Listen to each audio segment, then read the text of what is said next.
What is up, Worcester? It's time for yet another signing here presented by Fly Worcester ahead of the 2025-26 season. I am joined by none other than a returner from the last 2 years, third if you count the end of his final year of college, Anthony Callin, back for another tour de Worcester. Cal, welcome back to Worcester. Hey Tim, how's it going? Good to be back. It's great to have you back. Fans are excited to see that you're back here for another year. Let's just first talk about your summer so far. How things been since we last left off in April?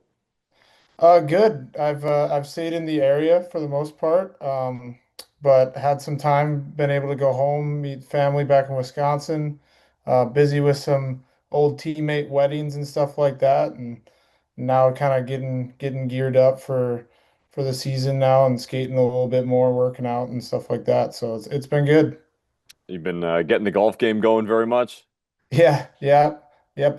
Broke 80 for the first time this summer. Hey, all right.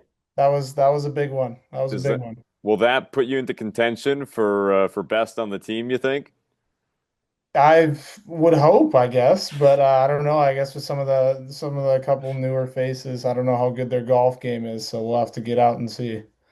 Find out. But as things are going on here, you talked about training. Just what's that been like for you here in the off season? Some of the things you've been working on.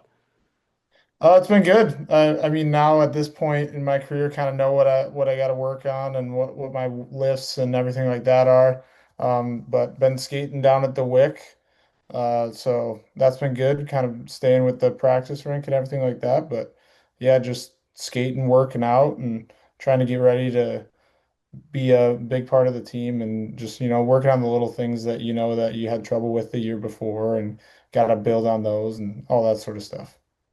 You talked about sort of understanding your needs as a player, so to speak. Just like describe your evolution as a player. Kind of have you seen your role evolve over the years here, and the player you've become to be since stepping into the pro ranks. Yeah, I mean, I think pro is always a big difference style of hockey from college. So I think the first couple of years kind of figuring that out. And like even if as much as I hate looking at it, if you look at points wise stuff, first year I was kind of a distributor, kind of pass the puck more. And then from there that kind of taught me like, hey, I need to shoot a bit more. Like I have opportunities to shoot. So then started to focus on shooting and stuff like that. But just kind of learning different situations like, okay, hey, this is more game situations. So, hey, if we're down by a goal or stuff like that, like this is where I need to work on zone entries or power play breakouts, a little fine tuning details that you got to kind of work on as you get older. Well, you had some great situational play last year. Notably, you had a overtime winner to secure the Gordie Howe hat trick midway through the year against the Atlanta Gladiators. And really just talking about your season as a whole last year, a bit of a slump to start, but had 47 points in your last 50 games on the year. Just sort of talk about the year as a whole. Walk us through what was going through your mind. Yeah, the start of the year was something that I definitely remember going into this off season for me, talking about my personal start. So that's kind of been a motivator, like, hey, we're not going to let that happen again. We're going to find a way to contribute right away from puck drop because again, when you look at our standings and everything, those one or two games winning at early in the year are what make the difference. So having that dialed in and ready to go from opening night is super important. So that's kind of been at the forefront of my mind as far as coming in ready for this season.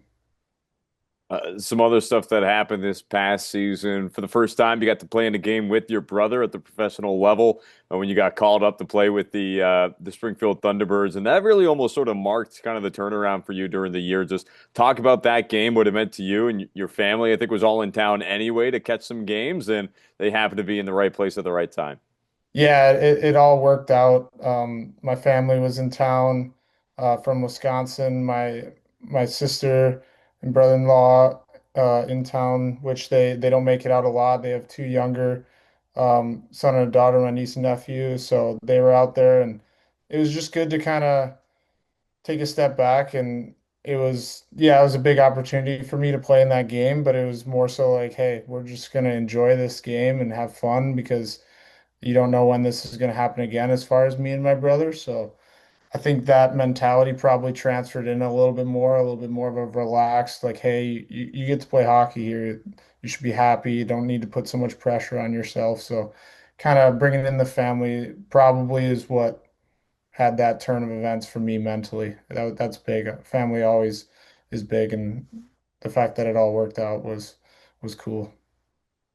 And as we start to shift our focus a little bit more towards this season, just enlighten us with, if you will, your conversation with head coach and general manager Nick Tuzzolino. What was it for you that made you want to come back for another year here in Worcester? I think it's just all the, I mean, guys have been saying it on a repeat, it seems like on the interviews, but everyone kind of wants to be back.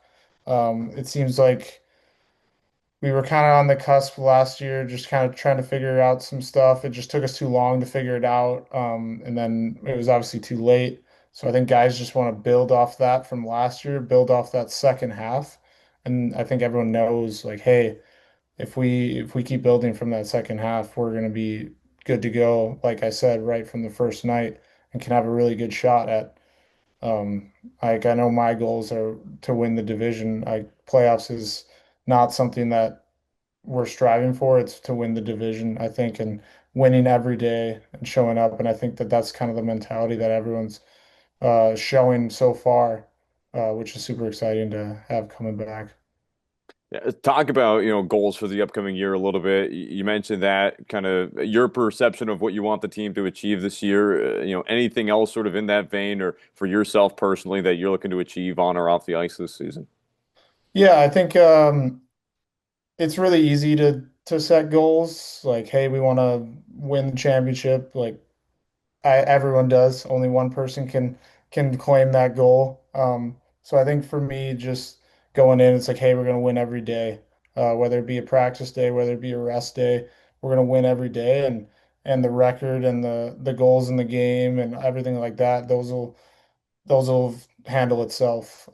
So as long as we just show up, work hard, and win every day, then I think we don't have to worry about necessarily all the pressure of, hey, are we gonna make playoffs, all that stuff. Just kind of focus on what we can control. You know, you're talking like a guy who's been around the room here for a couple of years, and you're one of the more tenured guys at this point as you start to sort of amass some numbers here all time for the Railers. Just as you've been here in your time here, this will be your third season with the team. Just talk about the core guys that you've seen it out so far, and how that really compares how you feel coming into this season with what the team's been able to put together in years past.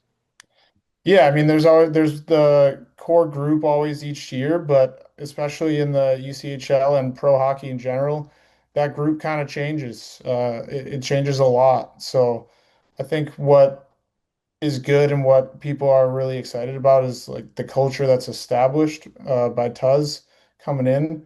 So I think you know that, hey, this is the culture that he established. So this core group, even though it might be a little new, some new older faces, we know that they're going to fit into that culture because Tuz wouldn't sign them if they weren't a part of that culture. So I think that's the most exciting part is just that's what I've always liked about Worcester. And I think we owe it to the fans too to just work our hardest and like we said, try to win every day because the support here is awesome and it just feels like a hockey town too.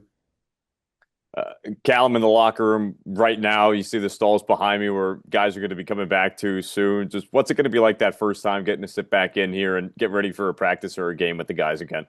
Oh yeah, it's just super exciting. I have the countdown on my phone probably for when it happens.